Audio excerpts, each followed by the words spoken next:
April 20th, the United States Department of Justice issued the following press release. Theodore Marvin DiBiase Jr., 40, of Madison, along with co-conspirators John Davis, Christy Webb, Nancy New, and others, are alleged to have fraudulently obtained federal funds, including from the Emergency Food Assistance Program and the Temporary Assistance for Needy Families Program, that they misappropriated for their own personal use and benefit. DiBiase is charged with 1 count of conspiracy to commit wire fraud and to commit theft concerning programs receiving federal funds, 6 counts of wire fraud, 2 counts of theft concerning programs receiving federal funds, and 4 counts of money laundering. If convicted, he faces a maximum penalty of 5 years in prison for the conspiracy count, a maximum penalty of 20 years in prison for each wire fraud count, and a maximum penalty of 10 years in prison for each count of theft concerning programs receiving federal funds and for each count of money laundering. So he could be facing, looking at that, quick maths, 4,000 years in prison.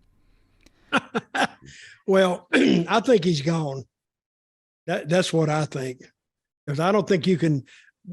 This is federal, yeah, and I don't know how they're gonna hide all this money, because they got the goods on him. They're not going to charge him without any evidence, and this is all written down and corroborated and everything. So we're looking at little Ted Jr., I think, doing a little stay in federal prison.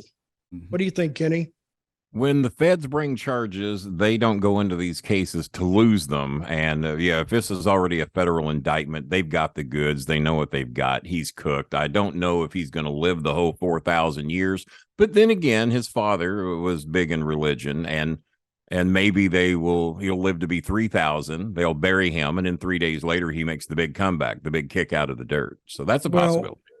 What might happen is they might be in prison together, Ted and Ted Jr., because Ted hasn't been charged yet, but he's on the periphery of this. I was wondering myself, how could he be involved in this? And because I thought it was about Ted DiBiase Sr.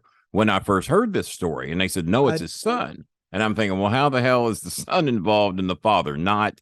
I agree with you. I think because it's just me. It ain't just me. There's a few of us, but anytime that you're in the religion business to get money, there's a lot of crooked shit going on. And now stop that.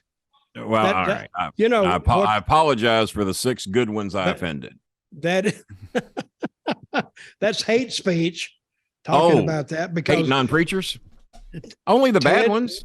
Ted got into the Bible business, and now you're bad mouthing him. No, but seriously, I think the DiBiases, they gonna go through a really, really tough time with some sale time involved in this. That's my prediction. Ted DiBiase is booked with me on May the 13th at a Herb. Did you ever work for Herb Simmons down in St. Louis? Yes, I did. Okay, Herb is booked me and DiBiase on the same show. And you know my religious standpoints, and you know Ted's, and we are on the same show May the 13th in St. Louis, Missouri. That could be interesting. I've got the polar opposites. The polar opposites may attract each other. I've got some more fun facts for Teddy Jr. here. So, and this is how it brings in the daddy. 4,000 years in prison don't sound like fun to me, but go ahead. Last month, it was alleged that Teddy Jr. urged Director of Mississippi Department of Human Services John Davis to divert $1.7 million to Ted DiBiase Sr.'s Heart of David ministry, but allegedly used some of that money, meant for Mississippi's poorest and most needy, for his own personal expenses, including a down payment on a $1.5 million mansion, a vehicle, and a boat. Well, you gotta have a nice image, you know. God would want it that way. God wants you to have private planes, mansions, nice vehicles, Mercedes-Benz, whatever, and I think I also heard that Brett Favre's name has been mentioned in this thing in Mississippi. Oh, yes. Good old Brett. No, he needed the money. He got paid to do speeches. $5 million. $5 million. That he never did. Dutch, have you ever been paid $5 million and not show up to get your money? Or not show up to earn your money, I should say, because they paid him in advance. No? Well, no, I've never. I would do that out of respect. Yeah. Well, we're both here, so we did not get our $5 million for speeches that we, you know. Thank God James pays good, is all I can tell you. The only reason I'm here. Do you think the daddy's going in next then? Oh, I wouldn't say I'd bet my life on it, but I'd bet a spike can I got sitting over Would you here bet on your it. eternal soul on it? Yeah, sure. I ain't got one. So yeah, you can have it. You can have it.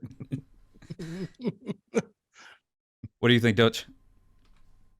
Well, whatever Kenny says, we're going to get to him in a minute. So, but you're getting a taste of him now. So, and we'll explain everything later.